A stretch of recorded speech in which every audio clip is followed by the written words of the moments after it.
Hi beautiful, welcome to my channel. In today's video we are going to be getting glammed and we're going to be trying some new makeup. I have some stuff that has been sent to me recently that I want to check out, try out, share with you, and besides that we are going to be talking about what's been going on in my life. I feel like it's not that I have been missing, but I have been posting a little bit less the past couple of weeks, and I'll explain why in a minute. As you can see, I already did my brows and we are going to get started trying all of these new products. If you're excited to get glammed with me today, don't forget to give the video a thumbs up and let's go ahead and get started. I had to just restart shooting this video because I was so excited about reviewing the beautiful hydration serum from Wise, thinking it was a foundation, like a serum foundation. I did a whole intro, I opened it up, I was going to show you the shade they sent over, and I realized it's just an actual serum. So we're gonna try it anyways. I did unfortunately put moisturizer on my face already, but I want to show you the texture of it since I have it. It has a pretty dense consistency for a serum. It feels a little slimy, and it said on the thing that it has like double hyaluronic acid. I'm about to read it to you. It feels really good actually. This retails for $85 by the way. Wise is a luxury skincare and makeup line. Oh my god, it just sunk right in. So it says that it locks in moisture, it has a feather-light texture, and a dual hydrating complex. Thirst-quenching certified organic hyaluronic acid and polyglutamic acid serum for softer, bouncier, and more luminous skin. I'm so used to all of these serum foundations coming out that it wasn't until the moment I like unboxed it, opened it, and like showed it to the camera that I realized it wasn't a foundation at all. Back to the drawing board. I need to find a new foundation to use now. And I think I'm just going to use my Healthy Glow SPF 30 tint from Too Faced because I have been enjoying this one lately. I really like it. And I'm just going to blend it in using a sponge. I have mine in the shade Porcelain, by the way, and I think this is the perfect shade for me. Anyway, so let me explain why I've been posting a little bit less than usual for the past week. Maybe it's been a week and a half at this point, and I have been posting videos, so I feel like majority of you probably didn't even notice, but my husband is starting a new project of his. He's going to start his own business. He's going to be doing expedited shipping for companies, and so I was helping him with the printer buying process and all of that, and he had to like get it ready in order to be able to start working, which he will hopefully very, very soon. And I'm so excited for him to start doing that because he's been wanting to work for himself for a while now. So I'm excited to have been able to help him out with the process of getting started with what he wanted to do. And so that's why the uploads have been a little bit more scarce the past week and a half or so, because I was, you know, helping him, going to dealerships, looking at the vans, looking at the other things that he needed. And so of course all of that takes time, and I've been getting home exhausted, so I have not been filming as much, but he is almost done with everything he needed, which is very exciting. And so I'll be back to my usual 5 days a week schedule that I've had for a while now. My days are never the same because it depends on when the makeup comes, but I usually do try to upload 5 days a week. So very, very exciting things are happening. And then besides that, I've also been stressing myself out over like short form content. I want to be better at it. I want to learn this like perfect formula in which to do things for successful short form videos, and I feel like I'm definitely not finding the way. I was telling a friend the other day that it feels like I'm just throwing things, we'll say, at a wall to see what sticks. I'm trying all different kinds of short form content to see what I feel most comfortable doing, what maybe doesn't take a whole lot of time to do, because some of these short videos that I've been posting on my channel have taken like 4 hours to do at least, and that's me, I think, being generous with timing. And considering I don't make any money from them, that is a lot of time that process has been consuming. And I want to have successful short form videos because I want my channel to grow, and I feel like that is where a lot of channels are finding growth on YouTube at this point. But at the same time, my long form videos, which is what I love to do the most and what I've been doing for the longest and what actually pays the bills, are getting less time from me because I'm trying to focus on the short form content. So I'm a little bit all over the place at the moment as far as that is concerned, and I want to definitely continue to grow my channel. So I just need to figure out how to get there basically. Anyways, as you saw, I used my Charlotte color corrector, my Armani concealer. Everything I'm using on my face, as always, is going to be listed and linked down in the description box of the video. And now I'm very clumsily using my M Cosmetics contour stick. This stuff blends amazingly, so I'm not worried about it looking crazy, not even my nose one, because it just finds a way to blend out and look amazing, no matter how clumsy you are when you're applying it. I'm blending it out with my Sephora collection number 56 brush. If you ever run into this problem where I applied a bit too much bronzer to my cheek and now it looks kind of muddy down here, just switch from a brush to a sponge and that will solve all of your issues, because the sponge will kind of take away any excess product you might have applied and it'll make it look really nice. So I feel like combining a brush and a sponge is definitely the way to go when it comes to applying your cream products, especially if the cream products are nice and pigmented like this one is. For blush, I actually have two palettes to show you from Buxom, and we're gonna pick a blush shade from these. So Buxom launched a collection that is called the High Spirits collection, and these two like drink inspired palettes are in there. So this one is called the On the Rocks Eye and Cheek palette, and take a look right there at the beautiful color story that this one has. Definitely a really beautiful one for spring and summer, and it has some nice shimmers in there. Oh my god, wait, have we tried Buxom eyeshadows before? Because these are creamy.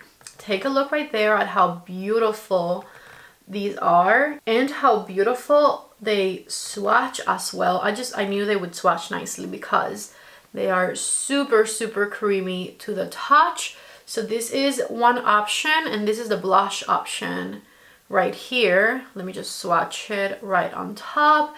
That one might be a little too pigmented for me, but it could also be used as eyeshadow. Okay, Box, I'm coming through with the eyeshadow palette. This is option number 2 right here. This is called Straight Up, and once you open it, take a look at the shades. This one's a bit softer, a bit more nude of a palette. The blush has a bit of sparkle to it, but a bit less than the other one, and the shades feel just as creamy. Take a look at the finger swatches right there, beautiful. And here you can see how stunning the swatches are. Let me show you the blush as well. This one's a bit more up my alley as far as blushes are concerned, because it's a bit more nudie pinky of a blush. So anyways, blush wise, I'm definitely going with this one, and I'm just going to pat it on my cheek. This is a BK Beauty A507. Yeah, this blush is stunning. I really like it. So I'm just going to keep going with this one for eyeshadow. I'm starting with the matte shade right here, and I'm going to blend it right on the crease of my eye with a REPHR number 27 brush. A little bit more of that same shade, and I am adding it to the outer corner of the eye, and then slowly bringing it up in the crease. And then of course we are going to do the same thing over on this side. Next, with the REPHR number 2, I'm grabbing this shiny shade here. It's like a rose gold type of color, and this is one of the creamier formulas in this palette, and I'm going to add it to the center of my eyelid and blend it into the matte shade that I put on. This look is totally going to be very basic because the palette does have pretty basic shades, but it definitely surprised me that the formula was as creamy as it actually is.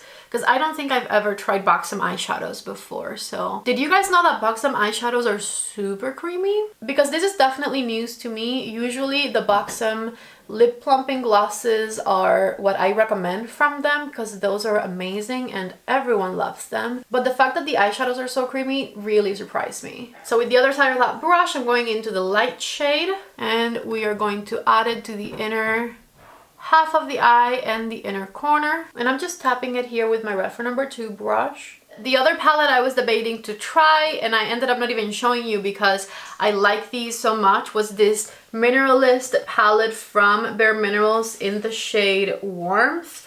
And I am actually going to use it because I want to darken up this look with the bottom shades down here. So with a smaller fluffy brush and the shade Cove, I'm going to darken up the outer corner of my eye and then bring that color up to the crease a bit. Just tapping it in place first and then dragging the shade up. And then I'm going to try the shade Coconut, which is a darker cool tone brown, to darken up things even further.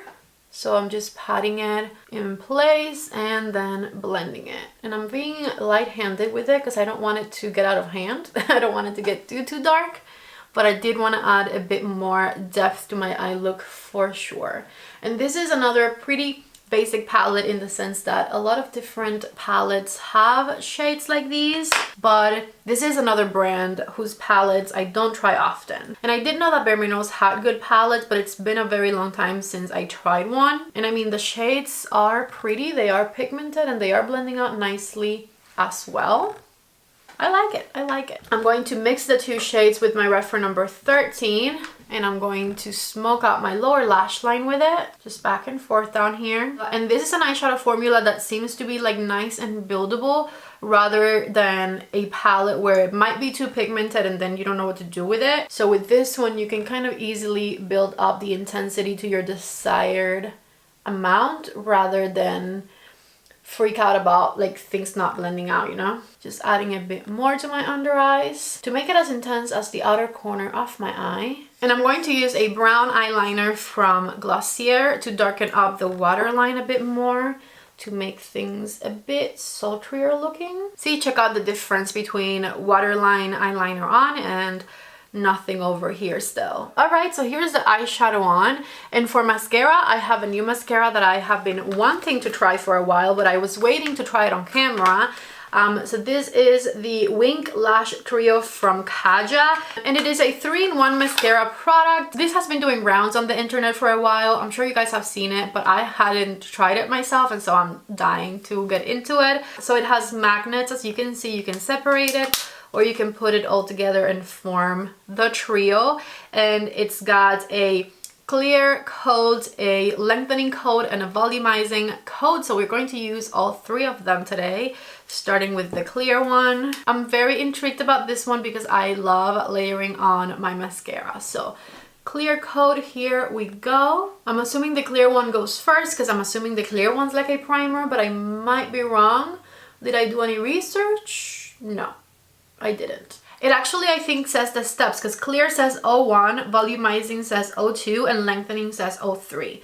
So I'm assuming that those are the right steps. So let me do this one on my other eye. I feel like it's not doing much except just like kind of wetting my lashes, but I'll report after step 2. Okay, on to volumizing next. I'm actually glad that I saw that it says the numbers because I was going to do lengthening and then volumizing, and it's supposed to be the other way around. So here's the volumizing step done. I've only dipped my brush once, by the way. Alright, I ended up doing a couple of coats of the volumizing one, so time to lengthen. The volumizing brush is like a thick hourglass brush, and then the lengthening one is a thin rubbery one. And it is lengthening, but it's also kind of taking away some of the separation that I had on my lashes. Okay, I've lengthened, but I feel like they are kind of clumped together now. So I'm going to use this deathly tool right here to see if I can separate them a bit. But I think that might be a little better. So for my bottom lashes, I'm not going to do any of that. I'm just going to go with step 3, which is the lengthening step. And I'm just going to add this to my bottom lashes real quick. And this one should do it. I really don't have any complaints about my bottom lashes. They're nice and full and long. My top lashes could be better, but I also don't use any lash growth serum, so I can't even complain because I'm too lazy to grow them out. Anyway, so here is the mascara applied. I'm not mad at it, but it did feel a bit clumpy after step 3. All we're missing is lips, and I do have quite a few different lip products to try, so let me unbox these and I'll show you what they are. I have 3 Colourpop lip oils, which I'm pretty happy about. I'm very intrigued about this mint one. I know it's not going to look mint, but I'm intrigued about it. And then I have a couple more plumping lip glosses from Buxom in these 2 shades, and a lip liner. I actually gave the Buxom lip liner a bad review last time because I didn't love it, but maybe it was the shade. I am willing to give it a second try, but my first impressions on this one weren't great. They felt a little dry. Maybe the one I tried was expired, who knows. I'll try it again. This one is in the shade Savvy Sienna. Maybe I just don't like the shape of this one. I find that the thick triangular shade is kind of hard to control for me. This one did definitely apply a lot creamier than what I remember it applying like the first time I tried it, but I'm still not sure about the shape of it. I do find that that thick triangular tip that it has is kind of hard to control. So for the middle of the lips, I want to try the Luxe lip oil in the minty shade. I'm so disappointed at this applicator. I really wanted it to be a big thick one. I think all lip oils should have a big thick applicator. It feels amazing, but it also feels very thin, so I feel like in half an hour this is going to be gone from my lips, but don't quote me on that because I actually haven't tried it for a long time. I was debating on whether or not to do lashes. Kiss sent me their Muses lash collection, which looks very appealing. This is a Let's Get Glam video, so I feel like for a true glam look, we do need lashes. I'm going to put on the lashes in Legacy. I am back with the lashes on. I love them. And lashes have a way of glamming up a look that to me is incredible. I really hope you guys enjoyed getting glam with me today. If you did, don't forget to give this video a thumbs up. Now, these products I showed you today, for the most part, are all brand new to me. But if you want to know the products that I absolutely love, the products that I would immediately run and buy if I had zero makeup in my collection, then definitely check out the video right there. Don't forget to please subscribe to my channel before you leave, and I hope to see you back in the next one. Bye.